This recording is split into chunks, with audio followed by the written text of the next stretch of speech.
All righty. Assalamu alaikum rahmatullahi wa barakatuh. How you doing, ladies? Walaikum Walaikum salam, salam. rahmatullahi wa Rahmatullah. barakatuh. I'm Too. good. I'm good. We're good over here. Good, alhamdulillah. I'm good. I'm tired, but I'm good. Alhamdulillah. Alhamdulillah. I'm hungry, but after this, Mm-hmm. grab me something to eat. Y'all know I can't prepare with my tea, so that's one to get me Look, I got through. my tea too. Yes. That's good, good thing. So So, introductions. Let's introduce everyone so people know who is on this live. I'm Michelle Renee Davis. I am the owner and operator of Where Faith Meets Mental Health. My specialty is trauma therapy, and I basically deal with anxiety, depression, um, childhood traumas, domestic violence, anything like that. Welcome, Michelle. Thank you, thank you. I go next. I am Karima Abdul Salam. I'm a licensed clinical social worker. I am the owner and CEO of Heartfelt Interventions. My specialty is um, supporting people with depression and anxiety with a spirituality additive to it. Alhamdulillah. Nasima, you new here. Come on, introduce I'm yourself. new. Hey, howdy ho. Assalamualaikum. I'm Nasima. I am the owner operator of Isabel Wellness.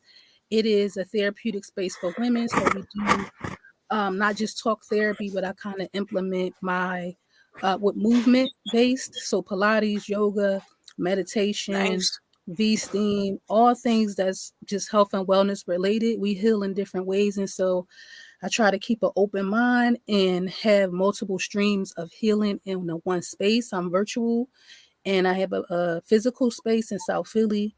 So come see me if you are in need of any type of healing, right? So I specialize in addictions primarily by trade and by training, but also self image, self confidence, any type of self related. Like I kind of like feel like I don't know, like whatever it is that you're battling and Self-image, struggling with, self-growth. yeah, just self image, self everything. And most of that come from the trauma that we experience that we kind of like lose a part of ourselves and is looking to kind of rebuild. So all of those services is there to help you do Alhamdulillah. Amazing. Mhm. And I am Saida Haywood, also a licensed clinical social worker, co-owner and clinical director at Recover You Collaborative Counseling Services. And my specialty is addiction, maternal addiction, and co-occurring disorders. So that would be addiction and mental health diagnoses, including depression, anxiety, and PTSD. So I'm so glad everyone is here. Welcome, welcome everyone. So Yes, let's we get made this it. party started. that. Happy What to be is the here. first question, Well, Michelle? let's just discuss exactly what this live is going to be about. So basically, Ramadan is coming up. Alhamdulillah. The time of fasts and joyous occasions. However, it's people who also still are going to struggle with mental health issues, even though that it is Ramadan.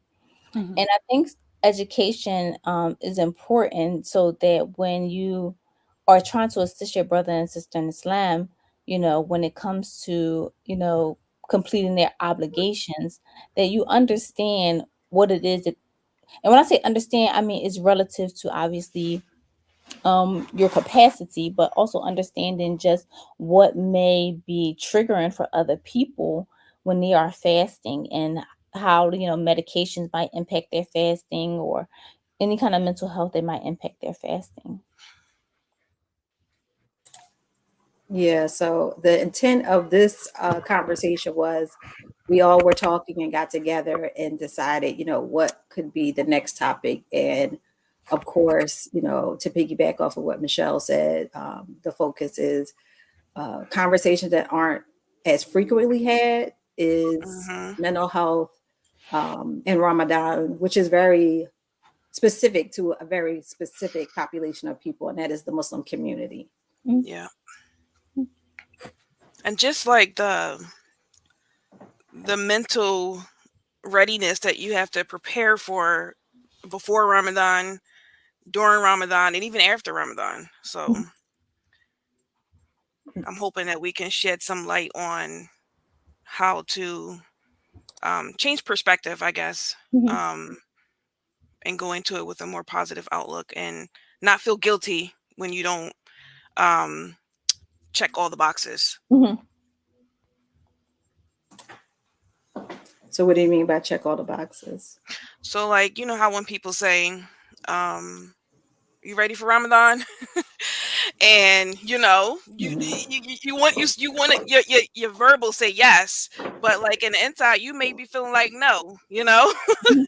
and then there's a certain level of guilt. It may be a certain level of guilt with that. I used to be one of those people who, like, when I hear people say, "Oh my god, I can't wait for Ramadan and it's coming and I'm looking forward to it," I used to be like, "You about to be hungry, right?" So but it's a mind shift with that, right? I don't feel that way now because Mhm. how I educated myself and knowing all the rewards and everything. So when I say check all the boxes, it's kind of like you're preparing yourself in as far as, like, check all the boxes as far the extra prayers, the staying up late, the taraweehs, like things that are not really like obligatory, but then people actually do them, and then people who don't do them may feel like guilty about it. Mhm. I'm so glad you brought that up because I had a recent conversation. Let me tell you, I had a recent conversation with a client of mine about being honest about how you Yep, feel Mhm. about Ramadan, right? normalizing Because it. right, yeah, because not everyone likes too fast, right? Like it's an obligation, and we understand that the religious benefits, even the health benefits of it, but Mhm. that doesn't translate into I like to do it. Mhm. Hmm. And a lot of people don't talk about that. And I think that conversation has been coming up a lot more lately. And in that conversation, allowing space for, that to be said, right? Like, I'm going to do it. I Hmm. know, it's a pillar in Islam, it's an obligation. But again, is it something it creates sometimes, to your point, that resistance where people are like, they start that countdown. Hmm. Like, oh, we got 100 days till Ramadan. We got Right. 50 days till Ramadan. And, that's not always a pleasant feeling for everybody, Yeah. Mhm. to your point. And we all have different perspectives on Mhm. it, right? So like me, I'm not thinking about like being hungry anymore. I used to. My thing is, my schedule is different. I have more kids, I have more responsibilities. So waking up early and staying up late and doing all the extras in between, it's a little bit of anxiety provoking Mhm. for me. Mhm. So, but it's not like a bad thing, but it's something that Mhm. I have to anticipate. Yeah, and I totally agree with that. One of the things that I always tell people is that we have to start being honest about what we are struggling with, because if we're not honest and have a starting point, we can never do anything different so that we can become enjoyous about Ramadan coming up. Because if you never say, I'm having anxiety about it because I have, extra kids now, and because now I'm married, because of this, because of that, we can't make up a plan. If you just sit there and say, I'm happy that Ramadan is coming up, that conversation of how we can best prepare for it Hmm. doesn't happen. Right. Yeah, I agree also. I feel like this is why these type of spaces are important, because it kind of like open up the door for people to know that it's okay to kind of be honest about just their emotions and which they feel in. I think like sometimes we put this hierarchy over ourselves as Muslims, and we kind of forget to be human a little bit, or we Mhm. feel like we can't have human emotions. And I think that when we do that, that like kind of alleviate us from having an emotional connection even to our act of worship, right? Because we so disconnected emotionally from ourselves and from other people. And I think post COVID, the community has gotten like a little bit more isolated. Like everything is done on a virtual space, like this is a benefit, but also it can create like just an anxiety about going around the masjid. Like if you haven't Hmm. been all year, and now is Hmm. night prayers, and now is you excited to go to Jumu'ah, but you don't even know how to be around other Mhm. people and then other Muslims. And some people, this might be their first Ramadan, they fasting alone. They might have lost family members, they might be in college, or just something about their schedule, like you said, changes. And I think if there's no room to kind of talk about that, you almost feel like you're on an island by yourself, or that you can't, because Mm-hmm. of the community's overwhelming likeness to, you got to be on it, you got to be excited, you got to be this and that. So I just feel like this is a perfect opportunity for not just us, but whoever can listen and benefit, to like, yo, it's okay to just talk about it and tell somebody how you truly feel. And that person Mm-hmm. might even share in that and say, all right, we're gonna go to the masjid Yep. together. I Mhm. know when I was trying to come back and ease my way into the masjid outside of Ramadan, just after not being around for a while, I was struggling, like I was getting ready, like it was my first day of school, like my first day of college. And I've, been Muslim for quite some time, but just to go back and call up a friend and say, yo, I'm really struggling, and have them say, I'll go with you.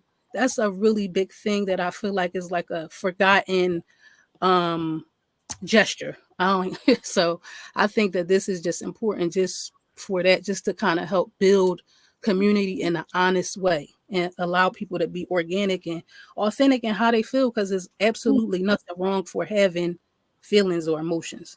Right. Mm-hmm. And And understanding too that it can come, right? So that initial feeling or response of like, I might be anxious about Ramadan starting, or I'm not necessarily excited about fasting. That can change over time. That's the wonderful Right. thing about that whole process, is that, you may start one place, but Mm-hmm. as you are around community and as you are reading and getting the knowledge, that excitement and joy can come later, right? And understanding the benefits of it. But one of the things that we had talked about is like, well, how do you manage it? How do you deal with that? And I think one of the things too is like with most things, practice, right? Mm-hmm. Understanding like fasting is not limited to just Ramadan. There are Right. so many other opportunities. If it's, the 6 days of Shawwal, if it's the white days, right? The day of Arafat. There are so many other Right. opportunities to kind of prepare yourself Mm-hmm. throughout the year to make it a little less difficult. Right. And then 'Cause to people. also give that mercy to yourself and understand, like, oh, I might not be excited, right now, but as 30 days I have, like as the Mm-hmm. 30 days proceed, I may Right. actually begin to feel, Better. connected to it. Yeah. but I Yeah. think what you call it, she brought up a great point about, like, um going to the masjid with someone. Jamaat in and of itself can make people feel better about fasting. You know what I'm saying? When everybody's doing it and everybody is celebrating together, those things make it more, appealing to people. And that's why it's a strong emphasis on us having a community, because those things, like, energy rubs off on each other. So if I have somebody that's excited, and if somebody Mm-hmm. lonely by themselves, and inviting them over for iftars, or suhoor. Or because I remember I was married before, and his cousin used to come over for suhoor in the morning, and we Mm-hmm. all would just have a small conversation, and it's just starting your day off great and bringing family together. Yeah. So, like, those things are important too, is keep Yeah. it, when you, especially when people are isolated. For sure. Yeah. Yeah. So Yeah. what are the mental health aspects of, so, you know, people who struggle with mental health challenges, it doesn't disappear during Ramadan. Right. Right? So Mhm. if you were someone diagnosed with something, you know, it could be severe depression, right? It Mm-hmm. could be bipolar disorder. It could be, anxiety. And people, like, Michelle mentioned medications and things like that, you know. So those things don't stop during Ramadan. Yeah. I And think. so how do you deal with that with your clients that you work with? Right. I think it's so important for people to educate themselves about Islam and your kins and your can'ts, your do's, your don'ts, right? Because it's so important to put so much pressure on yourself about something that you may not even have to do because you take medication, right? You can fulfill your obligations by doing other things during Ramadan other than fasting if you can, if you have to take medication. Um, talking with your doctor around your medication schedule, right? Um, also just really, for me, connecting with your why, like why. why do we do Ramadan? Why is Ramadan special to you, right? Connecting with your why, so that that is the thing that you're remembering as you're walking into Ramadan, changing your perspective on it. It's not about everything that you're restricted of, it's about everything that you're getting, the reward, the health benefits and everything like that. So um, the biggest thing is, I think, is educating yourself on Islam and why you're doing this, so that you can have a different perspective as you're walking into it. Absolutely. Because Islam is very clear about who has to fast, who doesn't have to fast. Hmm. And your collateral is including your family and, as you said, like your doctors in those conversations, right? So Hmm. you say to your doctor, Ramadan is coming. I'm going to be fasting. These particular medications that I'm on, I mean, for people who take medications one time a day, sometimes it's not as complicated, right? But some people have like Hmm. a series of medications that they take throughout the Hmm. day, or injections, or whatever that may be.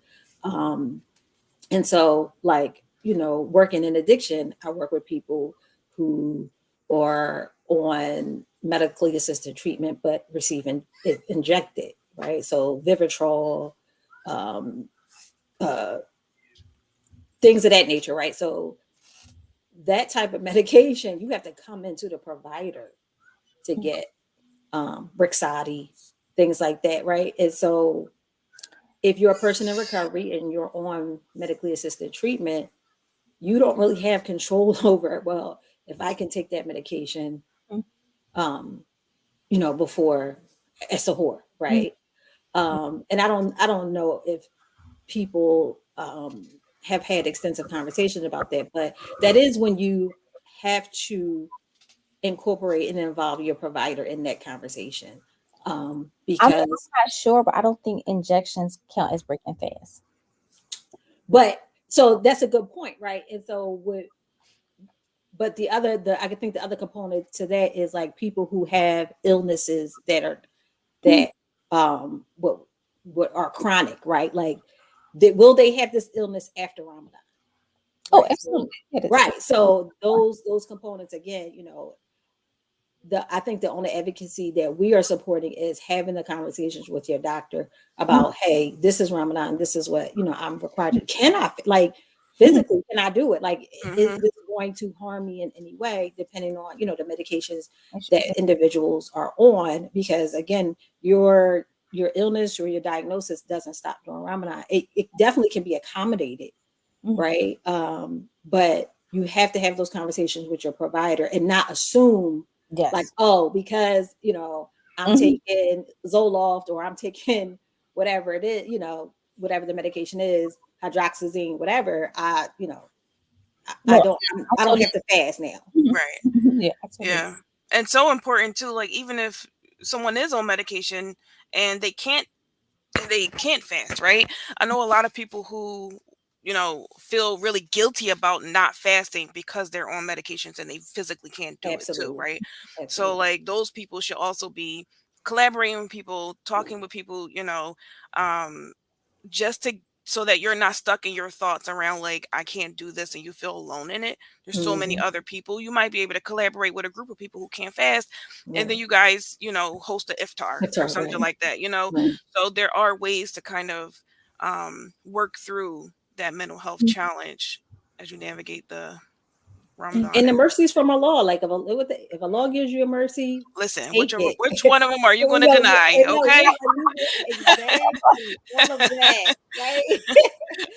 Yeah, and so And I think removing yourself from ultimately, that.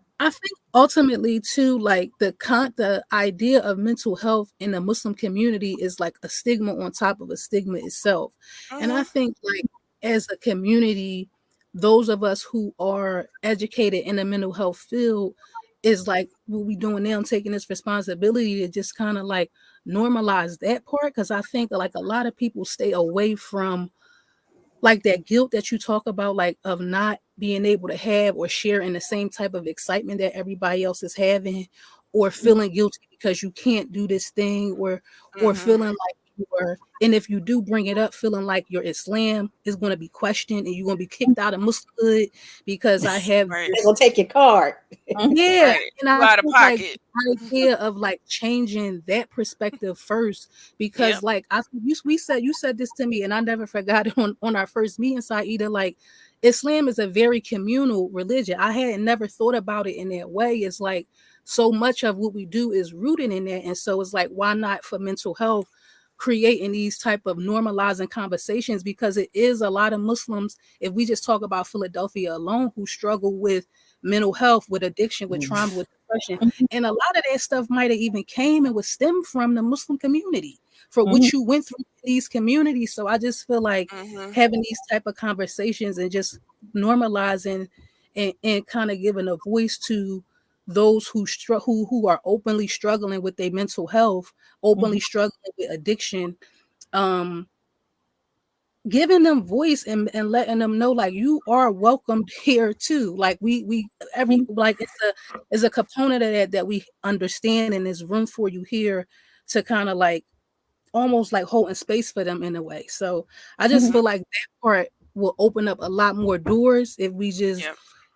help to normalize the conversation around you can be Muslim, and Absolutely. if you have a mental health problem, that's not like a reflection of you having a lack of faith. Right. Absolutely. Yeah. And as a community, right, giving people some rahma. Like, I don't know why you're not fasting. Right. Right? I don't need to know. Right. There's so many things that I'm responsible for in my own faith, in my own practicing of Islam. It's tedious, it's burdensome to try to be figuring out why somebody not doing something, right?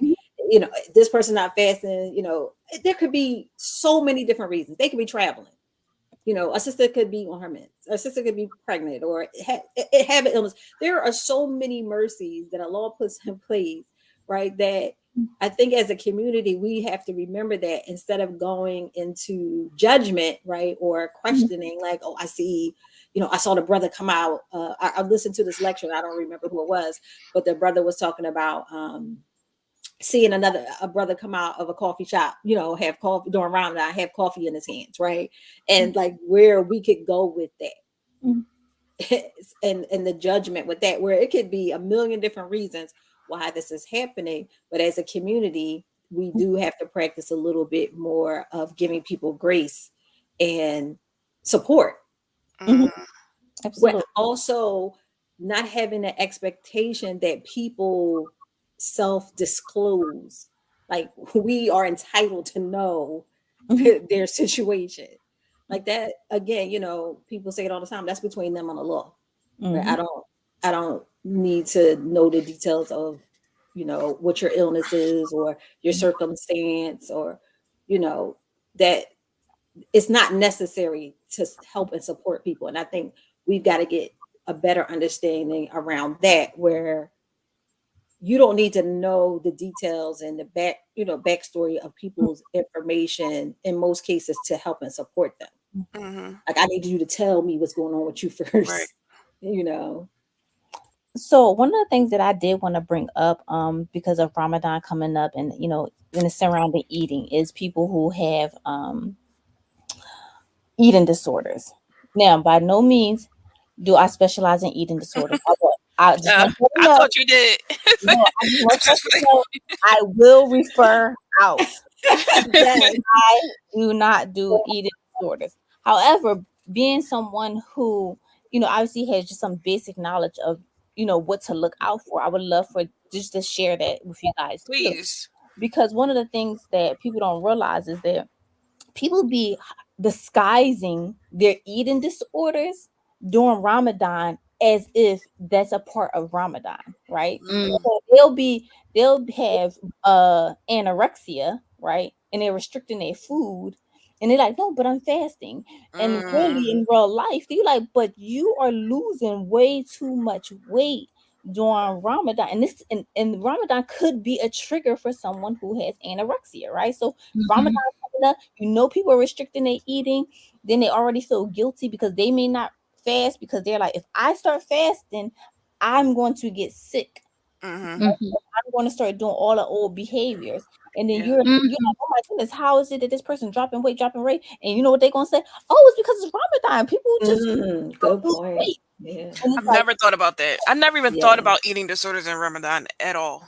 It's like oh never been a thought across my It's mind. so, yeah, it's again, it's not a conversation that is held often. And when we think about eating disorders, a lot of times people go straight to, like, anorexia and bulimia. Those are, like, the most The common, go to. right? And so I have worked with people. I had a brief interaction with a eating disorder clinic years ago, like in my undergrad work.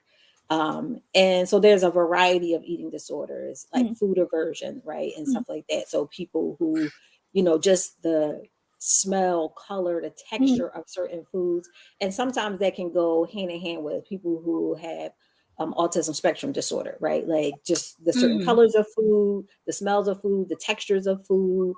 It is really, really difficult. And understanding that it's not about beautifying, right? Like I want to look skinny or I want to look thin, especially when it comes to women, right? It is literally it almost a sickness where, like, the eating certain foods or the thought of even eating those food make people want to vomit, right? Like not being able to Mm, digest it, mm, even just to see it, like literally makes them want to gag.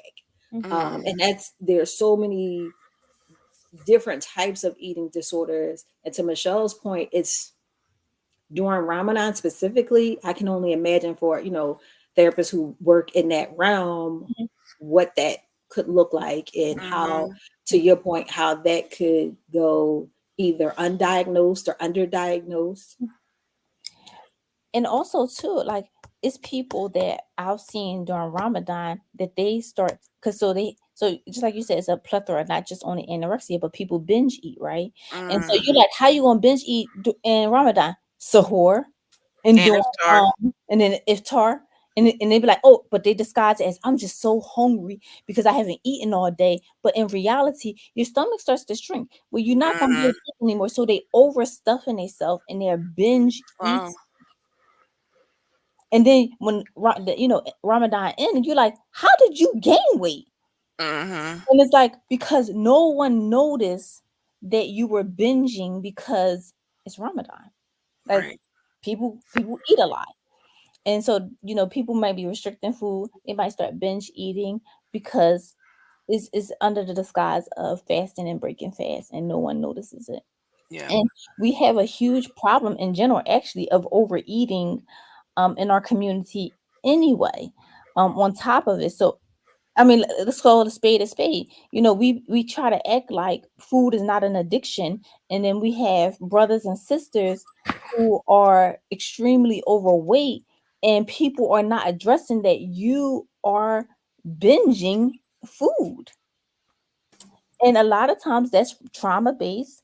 It Mhm. You start eating because of your emotions and your feelings, and you using it as a way of coping, and it's not healthy. And then of course when Ramadan comes, that can exacerbate your relationship with food.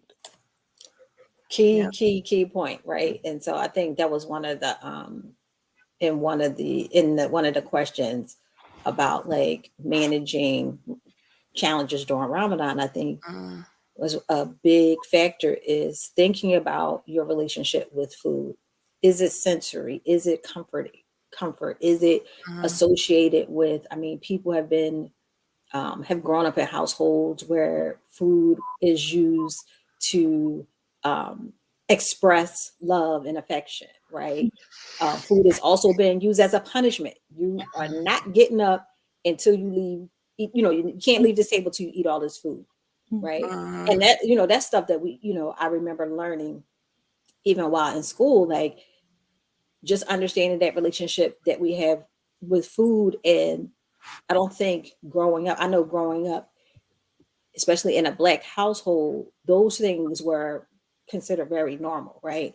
Like, but not thinking about how that could ultimately impact someone as an adult, where kids who may have been left alone frequently and had to make their own meals, right, might not necessarily have the best relationships with food, junk food and stuff like that, right? Because when you're 10, 12 years old and you were what they used to call a latchkey kid, right? Like you're gonna grab what's quick, what's close.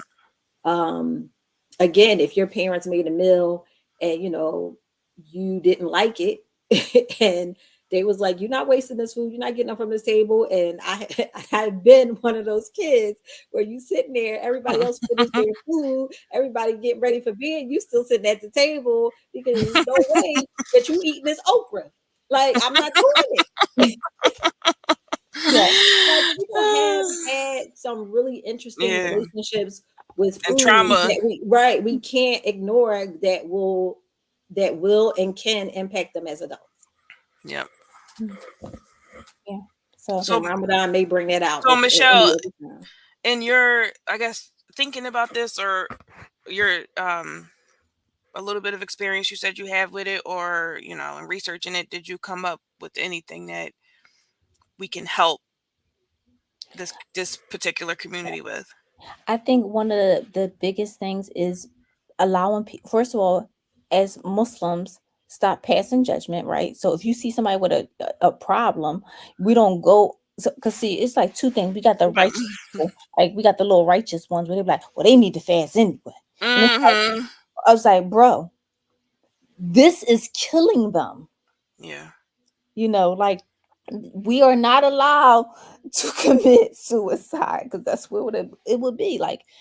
We can't do that. So we need to be able to recognize it, identify it, and have people get help.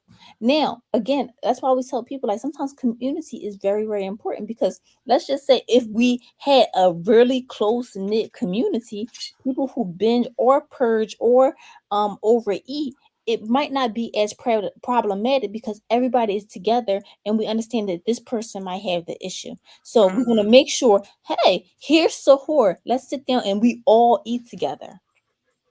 Let's all have iftar together. Yes, in And check-ins, right? Like yeah, check-in with those Mm-hmm. people that struggle with food, right? And asking, what are you planning on eating? Or I know a lot of friends of mine for years, we would text each other in the morning, make sure that everyone is up, Mhm, what you plan on eating today, because people will, you like you said, as Ramadan progresses, a lot of times your desire to eat becomes less, and there's some people like, look, I just need some water and I'm fine, mhm, right? And then that also depends like when Ramadan falls too, mhm, right? Mm-hmm. For us who have experienced a Ramadan in the summer, mhm, or a Ramadan, a fasting of over 12 hours, mhm, 16-hour fast and things like that, you may want to encourage, you probably should drink more than just water. You should probably have some dates. You should probably try to have some protein or whatever that looks like. But checking in with people that you may have concerns about as far as like their relationship with food, if it's not a healthy relationship. mhm, There are some clinics, there are some mhm, inpatient and outpatient facilities that provide support and assessment for people. CHOP has one specifically for children. mhm, They have an eating disorder clinic. mhm, Belmont has an eating disorder floor. So, and those are just some resources in the Philadelphia mhm, area. But as we're having this conversation, yeah, I was thinking about, you want to be able to offer people, just mhm. some Yeah. helpful Resources. Yeah. resources as far And as like I if that think is a concern.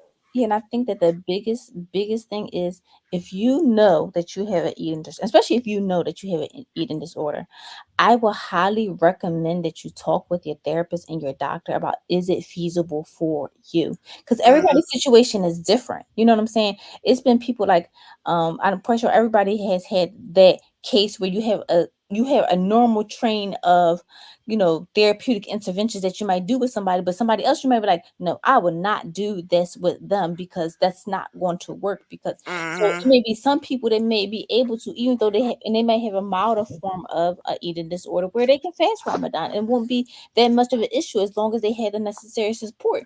And then there's some people, it probably like, no, don't even think about it, Mm-hmm. because as soon as you do, it's like giving a addict some heroin or some crack. They just want to be off to the races and down Mm-hmm. that rabbit hole. So it's But gonna. we also need to figure out how to And I guess it would be good to know how much of this is our issue for our community. And I think this conversation is a good start because I've worked with people who have been to like Renfrew which is, a eating disorder clinic in the Philadelphia area, and been to some of the other clinics for eating disorders. And they often recommend group work, right? So group therapy and group stuff like that. And for Muslims and African American women, a lot of times they feel out of place. There is, where it's like, I have this common challenge, but when I walk into this space, which happens, with other diagnoses as well, nobody looks like me, right? And sometimes we all know, having done this work for some time and work with groups, and work with individuals, that can be a really important factor in determining if someone is going to stay in treatment, right? Because if I walk into a space and everyone is not my age, right, older or extremely younger, there's no person of color, there's no Muslim, and sometimes we figure it out. We sometimes, depending on where you are and what region you're in, you kind of get used to it. It's like, okay, there's not a lot of people that look like me, so I have to just bite the bullet.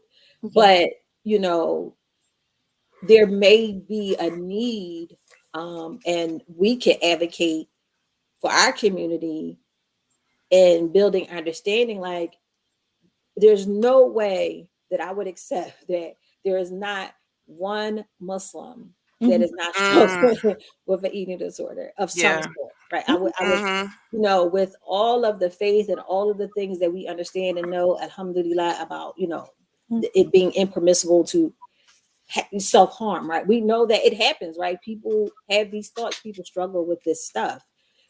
We have to make, again, to our original point, we have to make a space or an opportunity for people to come and get support and services without judgment, and connect them to, I don't do eating disorders either, right? So if someone is, that's a primary issue for someone, I'm going to refer out, like, I'm going to Same. refer out. If it's a secondary issue, it may be something that we can continue to work on, right? Because if the primary issue is addiction, and because of your addiction, which happens, right? People who have stimulant use, who use crack cocaine, typically, don't eat. They don't eat. They have no desire. Their appetite is suppressed. So you will find people who struggle with addiction who are extremely underweight, right? So that could be a secondary issue, because the issue really there is like health, right? And managing and creating like healthy eating habits and stuff like that. But if someone is coming in, specifically because of anorexia, or, some of the other major eating disorders, I wouldn't be able to provide that service. Michelle says she doesn't provide that service. So we definitely need to bring in someone who does, or we need to begin to educate ourselves, maybe add that to our resumes. I see you not saying Yeah, Mhm. I'm like, my wheels is turning like, right, how right. about that then? We Okay. need to figure that out, Because Yeah, because some to your supervision and stuff like that, and do it, because listen, also, and because I want to just bring up one point before you go, is that we also got to remember, men be having eating disorders too, right? Sometimes we Mhm. always think like, oh, that's a woman thing. No, men be having eating disorders too, and they're not going to say nothing because that's air quote a woman's thing. So we yeah. got to be vigilant when we are, trying to make sure that people are okay and healthy. Yeah. I definitely agree. And I was my wheels was turning because we learn a little bit about that part in your studies with addiction, because it's Mhm, actually an addiction. And to your point too, I think Michelle, you brought that up too about the weight thing.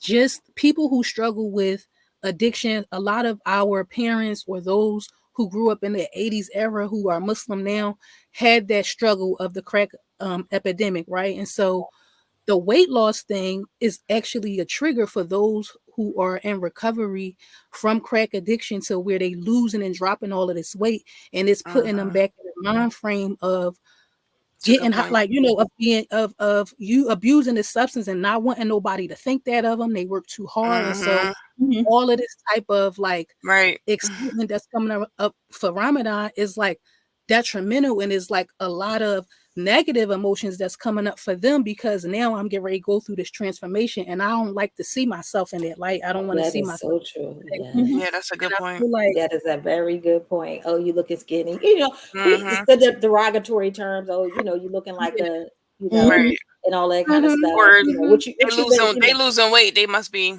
right? Yeah, doing that exactly. right, again. Yeah, right. Mm-hmm. And Mhm. right, we hear it, we see it all the time. All of that. So, getting away from. We talked about this in the last live, just like the people using actual diagnoses as a form of insult. Mhm. Mm-hmm. you mm-hmm, know like, oh, and it's going to take time to get away from that, right? Because it's so embedded right now. Mhm. But yeah, that the eating part and the Yeah. addiction part is such a major thing. You know what I always find to be interesting, because a lot of times, like, so, like, let's just say that I think that sometimes people need to switch frame of mind, right? Because sometimes people Mm-hmm. say things like, "Oh, what did that person do to deserve like that mental health, like that schizophrenia or whatever?" And why did Allah test them with that? And one day I was walking down the street, and I never forget, I saw a homeless person, and I was like, he probably gonna use my money for drugs. And I said, Mm-hmm. that's my test. Right. So we be thinking that's their test, and really it be our Right. test. Right. How you gonna respond? Because they be chilling. It was my test about how I was thinking. It was my test about trying to hoard my money, well, money that don't belong to me, that Allah gave me, and it probably was for them anyway. And it was just like, Right. I was like, Subhanallah. I was Wow. like, this is ridiculous. Did you And so give you him the got to be money? careful. I did give him the money, Okay. but I had to change my mind frame Yes. about Perspective what is that means. everything. Just because I give them money, first of all, if they decide to use it for drugs or whatever they That's decide, on them. that's their Right. business. You didn't give it for that. My Mhm. job was to give whatever it is that I had to give to that person, because it just didn't Absolutely. belong to me. Right. And Hmm. so when I changed, and then I was like, and then I was reading about what Allah's going to ask people on the day of judgment, like, why didn't you feed me? And why didn't you Mm-hmm. come visit me? And it's when like, well, I couldn't, because you're the Lord of the world. So, like, because when you had that opportunity to, Right. you didn't.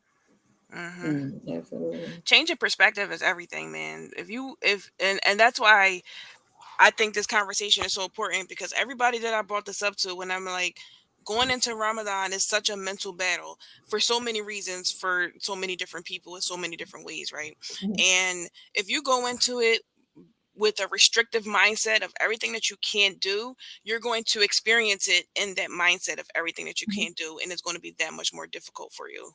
Right? If you go into it knowing that you're going to get all these rewards for this life and the hereafter, and all of the things that you can do for Allah's mercy and Mhm. forgiveness, that is how you're going to embody the month. And so Yeah. changing your perspective as you're preparing for it, while you're in it, because another thing that drives me insane is living in the city and Mhm. fasting, right? You can't even drive down the street without smelling marijuana, without hearing music, right? And Mhm. that, or somebody cutting you off or cursing you out in traffic while you're fasting. So that's a whole different level of mental health struggle that you got to go through while you're fasting. So Mhm. like, just changing perspective as you're going into it and knowing your why, connecting with that so that you can connect with the month itself is so important. Inshallah. I agree. Um, Speaking of mindset, I would invite those of us who are listening, us as a community, to kind of like I have a special place in my heart for the addiction population. So I'm always advocating it. They my people, right? And I feel I like miss it. there's a lot of You Muslims who said you miss struggle it? with, huh? I Sorry, There's do. so Nasima, many. you go ahead. I'm sorry. Oh, there's so many of us. From the community, from our own families, is nobody that you don't know who struggle with addiction. Like if you look at your circle, your family, your Mhm. community, like someone. So I feel like shifting our mindset and moving from that judgmental mindset of, is there choices, like initially yes, is a choice to pick up something, but then it becomes a prison, because it's a literal brain disease. It changes like your brain's neuroplasticity. Like it literally changes your brain. And I think when we able to look at it from a disease perspective, it allow us to kind of look at the people who struggle with it with this level of empathy that they don't normally get. And I think that go a long way with welcoming them in. Like all of us kind of look at Ramadan as a fresh start to kind of like touch up, brush up, on some things that we haven't been doing all year or that we haven't been doing a lot of. And a lot of us look for Ramadan for that fresh start. I'm about to, after this 30 days, once I do it for 30 days, not just fasting, but all of the things that you might want to change within this time because you on this set schedule. And I think like some people who struggle with addiction, they can be using that time to want to stop. Like I'm not going to smoke no weed. I'm not going to do no pills. I'm not going to use during this month. And I think sometimes they get shunned because people might know them from doing this thing. And so when they try to come in to the masjid, to a class, to the Jumu'ah, like, right, that ain't been all year, I think that like welcoming them in and like, just showing them empathy, I think, and just like knowing that it's not all the way their fault what they're struggling with, and just helping them understand that Allah's mercy is for you too. Like it's not just for the people who do what they got to do from A to Z. Is like it's for those people who struggle. And like you were saying, Karima, or Michelle more so too, things will be your test. So it's like, how are you going to treat that person who do come in that usually smoke weed? Or how are you going to treat that Mm-hmm. person who you haven't seen, welcoming them in if they haven't been covered all? They've Mm-hmm. been wild out here. They've been doing them. They've been posting pictures, and then they're saying, "I want to use this time to get me together." How are you going to welcome them in, Right. even if it's only for that day? Like Mm-hmm. some people only got a day or so in them. So it's like I think just letting them know that it's okay. And for my people that Mm-hmm. struggle, try to find somebody that you can kind of latch onto, Mm-hmm. and people who like if the Muslims who don't have a lot of struggle with Ramadan, send a text out like, yo, if anybody, need help, if anybody want to wake up call for suhoor, if anybody want to go, I'm doing a Zoom class, like come and check in. I think like we sometimes have to reach out to those who are struggling to let them know that it's cool. I got you. Even if it's just, like I said, for the one day, because those people get pushed to the side a lot. And I think they want to use that time to kind of get themselves together also. So I think just creating Mm-hmm. that type of like hand holding, empathy, showing that you're there for them, Yep. and letting them know that, Allah is merciful and He here Yeah. for all of the creation, all of Yeah. mankind, not just the ones who doing all right in life. Right. Absolutely. But And I want to, I'm sorry, go ahead, Kareem. no, I was just going to add that you never know what you might say to someone that might trigger them left or right, right? Mm-hmm. So that person who's struggling, who's coming in, what they call Ramadan Muslims, whatever, um, you being judgmental to them may turn them all the way left, and now they don't even want to do it because they received that negative feedback, right? Or you Yes, just yes, smiling at them and supporting them and really bigging them up like, yes, come on, I love it, like yes. making them feel good and bringing them in will Mm-hmm. can really change it for them. Like, so it's always so important to, as you're walking out in the world as a Muslim, whether you're a mental health therapist or not, like being kind to people, not being judgmental Mm-hmm. to people, because you never know what you can say or do Mm-hmm. that can make somebody go left or right. But you know what? Us people, we'll be having to get off our own high horses, right? So first of all, with addictions, right? We all know the precursor to addiction. Because I hate that. How they say marijuana is a gateway drug. It's a false narrative. It's not true. Trauma is the gateway drug to addiction. So my thing is, if you lived in poverty, you had some trauma. If you had an abusive mom, abusive father, brother, Mhm. cousin, bully, you name it. Y'all know what trauma is. If you had it, you're more than likely had trauma, especially living in the city. Mhm. When you had trauma, it develops addictions. We need to really start thinking about what addictions are because it's not just drugs and alcohol. You had Right. an Mhm, alcoholic, the house Mhm. so packed and hoard that you be like, wait, mhm, I can't even get in your home. Like stuff everywhere. mhm, You had people who had sex addictions. You Mhm. had people who had porn addiction, which is under the sex addiction. Then you had people who had like we are all a slave to something, right? And hopefully it's a law. mhm. And Even your phone. phones, yes, phones, Definitely. social media, um, Can't put it, oh, especially, oh my God, TikTok. Oh goodness Oh, gracious. good. I know lost. Like That's another thing during Ramadan, right? That's That right. Yes. challenge with getting off of social media, Yes. and because preparing addiction for it too. because addiction is Mm-hmm. about escape. Mhm. What Yes. are you using to escape on a Mhm. regular basis? And so when you Mm-hmm. start putting that in perspective, like, wait, what am I escaping from on a regular basis that Mhm. that could be problematic? The only difference a lot of times with people who are on drugs and alcohol versus someone else is that it's obvious that they are on drugs. It's Right. not Mm-hmm. obvious what your problem is. Right. And Mm-hmm. so we keep those things in mind, because I used to say that to when I did drug and alcohol, my favorite population. I just don't do it anymore because not necessarily I don't do it. Let me take that. Not that I don't do it. It's just that being in private practice, depending on how bad your addiction is, I don't have the necessary support to support you in that Yeah. journey. But Same.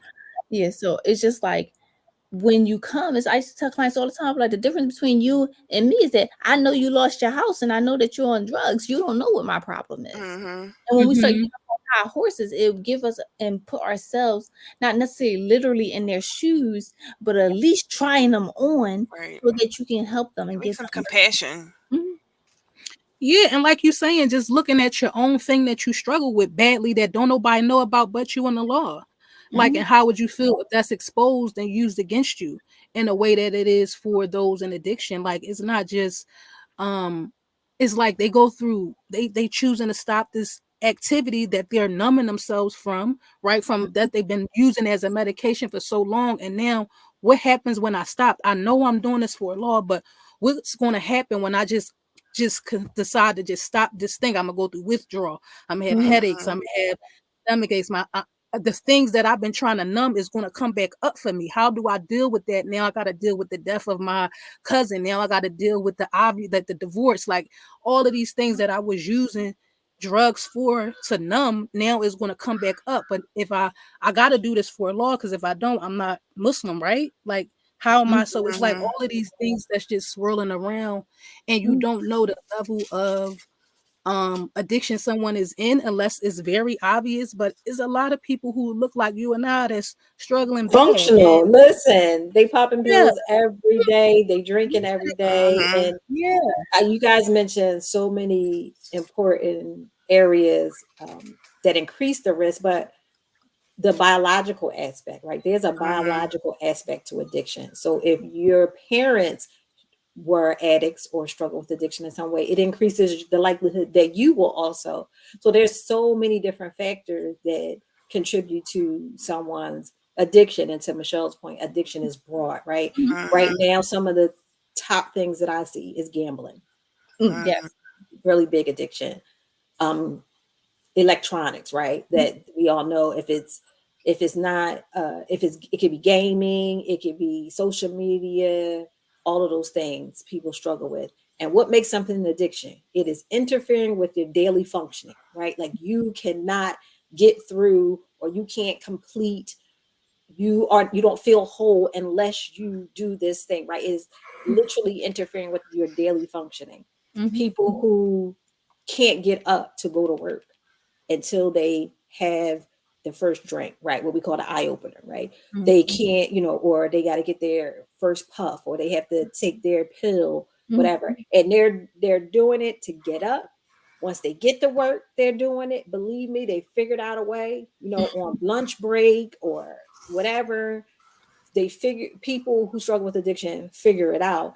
And being a Muslim who struggles with addiction and wanting to use Ramadan as a jump start is so mhm. important. A jump start to start again. Because in all honesty, don't we all want that? Isn't that like what we all are kind of seeking during Ramadan? Like to get that clean slate, to get all the barakats that we can get. That's what we're all seeking.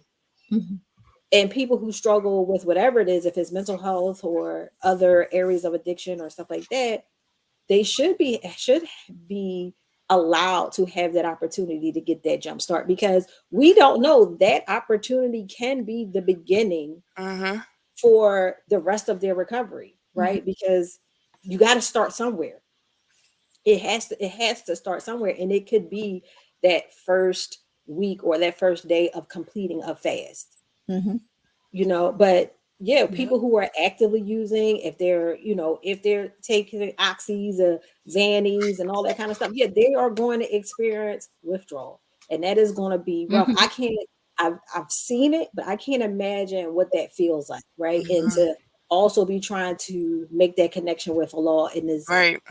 and do it during Ramadan and say, you know what, I'm gonna try this time. And we also know Yeah. what, when people come into recovery to be successful, typically you have to have several attempts, Yes. many attempts, 7 attempts for some people, 20 attempts for somebody. I've Mm-hmm. worked with people who have told me they have been in inpatient facilities 40 times. Mm-hmm. But the thing is, what we understand and know is, I don't know if the 41st time is the time that you need, Mm-hmm. Mhm. right? That might be the time that gets you over.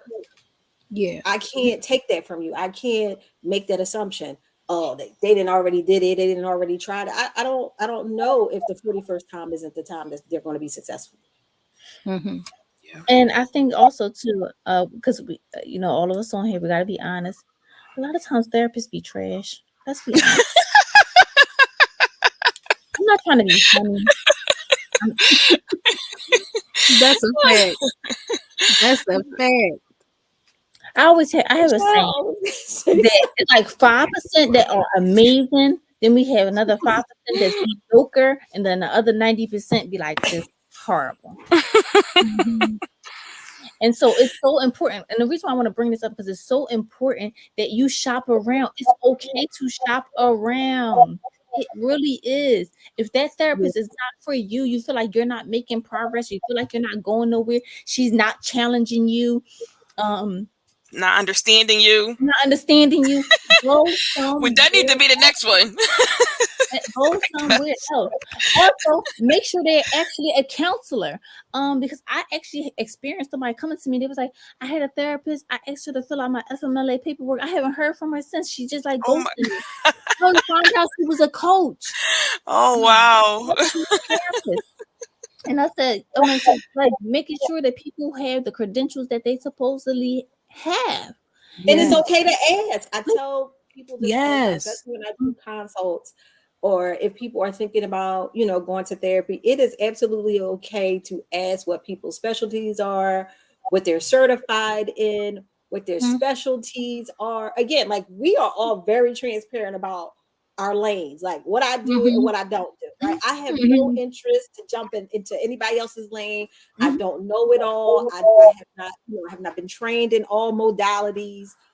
We talked about this too, Nasima, right? Like, just Mm-hmm. understand, like, being open and honest about what you can do, right? Like, this is what I can offer you, and then allowing the potential new client to decide if they want to, proceed with you, right? But it's Mm-hmm. also okay. I've done consults where it didn't go anywhere.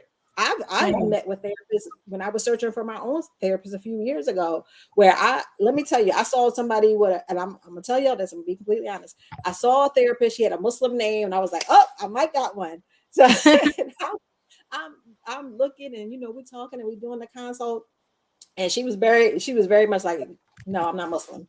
So I was like, okay, but that was fine, and we continue. But again, the there was no connection there, right? It was just, Mm-hmm. and alhamdulillah, I was able to find someone that I've been working with for years who is not Muslim, Mm-hmm. but an excellent therapist. And I tell people, finding your therapist is very similar to finding your doctor. You can Mhm. take the same approach. You might be assigned a doctor when you get there, but feel like, oh no, this is not a good Mm-hmm. connection. There's no rapport here, Mhm. and you might have to try another one. Hairdresser, the same thing. Mhm. Everybody Oh, who's a hairdresser can do your hair. guilty of Very that. I'm a volatile. constant peer hopper. That is something you don't play with. You don't play with your doctor, and you don't play with your hairdresser, and you don't Yeah. play with your therapist. Those three people, you have to be very intentional about seeking out, asking the right questions, trying it, seeing how it fits. And that's where our responsibility, where we check in with our clients, right? How's this going? How are you feeling about this?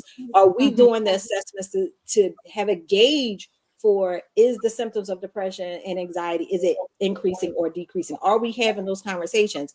And I talk to my clients about this all the time. Well, we're going to revisit these screenings because that's your information to gauge, or do you feel like things have gotten better over the last 3 months or over the last 6 months? And they can be honest about that, right? And because they know them better than we do, right? Well, all the credentials and all the training and all of that, you cannot go into a session or work with people with the assumption that you know them better than they know themselves. Until you get to know, then they be lying. No, no. Me and my clients, they know they be funny because I'm like, stop lying. They were like, oh, like, Straight up. Now tell me that again. Like, you tell me that really? You thought that? They were like, yes, I thought that. What I heard you say was.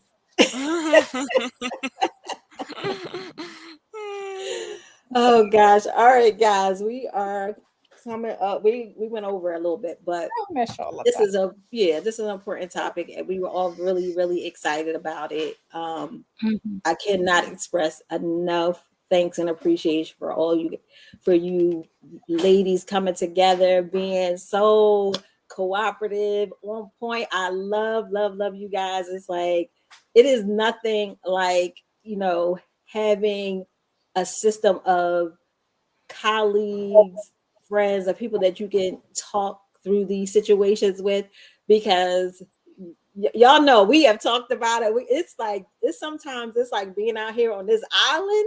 And to be completely transparent, there has been times where I'm like, as much as I love what I do, other people have made me feel, I've said this before, people have tried to use the work that I do in my profession and almost weaponize it and make me try to feel like it's a bad word, right? And not allowing space. That's the other part. Not having a cohort or a connection of people that like you ladies is important, because there are areas that you will understand that other people don't understand, but having a space where you can just be a human being, right? Like we laugh, we joke, we can talk about things other than what we do, right? But we can't unknow what we know. And I think so much of doing the type of work that we do is understanding that it is a very big part of who we are. I wrote a paper about this even in undergrad. I can only be a good therapist or as good as I can be because I'm a Muslim, because of my Islam. There's so many aspects of social work that complement Islam, right? So it allows me to be able to do this job and to bring, some of that with me, right? That adds that part into it with me. And you guys understand that, but sometimes it is really hard to do this work and just to show up in spaces and just try to be a person and just be who you are without criticism, without just all of the extra baggage that people project onto you when you are just trying to exist, right? Just trying to help. Just trying to help. You're just trying to be Serena, you're just trying to be Messina, you're trying to be Michelle, you're just being who you are, and then it can be very, very challenging. And that's a conversation for a whole nother live. But I appreciate you guys taking your time out, coming and having this conversation on live. We all hate social media to some aspect. Let's be honest. It's a love-hate relationship. Yes. Love hate. But we, again, part of managing and dealing with anxiety is that you don't avoid the thing that makes you uncomfortable. And we try to practice what we preach. We bring and talk about the science of the work that we do, the interventions, our experiences and stuff like that. But I really feel like everyone here tries to practice what they preach and implement. I don't say anything to my clients that I would not say to myself first. And I try to make that a practice of mine. Just because we do therapy, it doesn't mean that we don't have our own baggage, our own stuff that we have to work on. We might be a little bit more aware, or we may have some education and some insights that other people don't. But we're still work in progress as well. Like we Yes, have ma'am. to constantly to do this work. You constantly have to be working on yourself. You constantly have to be in supervision. You Have to. constantly have to be checking in with people, because it's the consequence of doing this job. Yep, agreed. Well said. And I would highly recommend a book to like sum this all up. It's called The Body Keeps the Score. I know that book. It's an amazing, amazing book. It's well, obviously, if you get it online, it's on Amazon. You have to pay for it, but on YouTube they actually had the audio for free. So if you Okay. like audio, you can. Okay, I love free. I love Me, free. I said, We love free. But or if anybody reach out to me, I actually have the PDF that I can give you for free. That well, can you put that in our group text? Yeah. Up here, you know. yeah. So I think it's an amazing book. It's an easy read, and what I mean by easy is very educational because it would just teach you like the science behind like trauma, addiction, and all that kind of stuff. And so it might help you in your own journey in recovery. I find that education is really important to changing your way of thinking. So Absolutely. that's helpful. Well, I enjoyed you ladies tonight. I'm happy Yes, to always, you. as Thank you for always. welcoming me. Alhamdulillah, I'm so glad you were able to make it this time. And yeah, so Sania wasn't able to make it online today. I know some people were probably like, well, where is she at? She was on the flyer. Um, Unfortunately, the last minute she was not able to log in. I think it's a reception issue, something that was going on with that. But inshallah, we'll see her the next time. Inshallah. Inshallah. Assalamu alaikum. Wa Thank you, alaikum salam. everyone. It was Enjoy a the rest of pleasure. your evening. Have a good Everybody have night. a good Ramadan. Yeah, Right. inshallah. Well, we gonna And if get and together if for that. and it's okay if you if you're struggling, reach out to Okay. somebody, whoever's Reach out. listening. Yes, Grab a yes, hand. yes, absolutely, absolutely. All right, y'all. See ya. Assalamu alaikum. Wa alaikum Take salam. a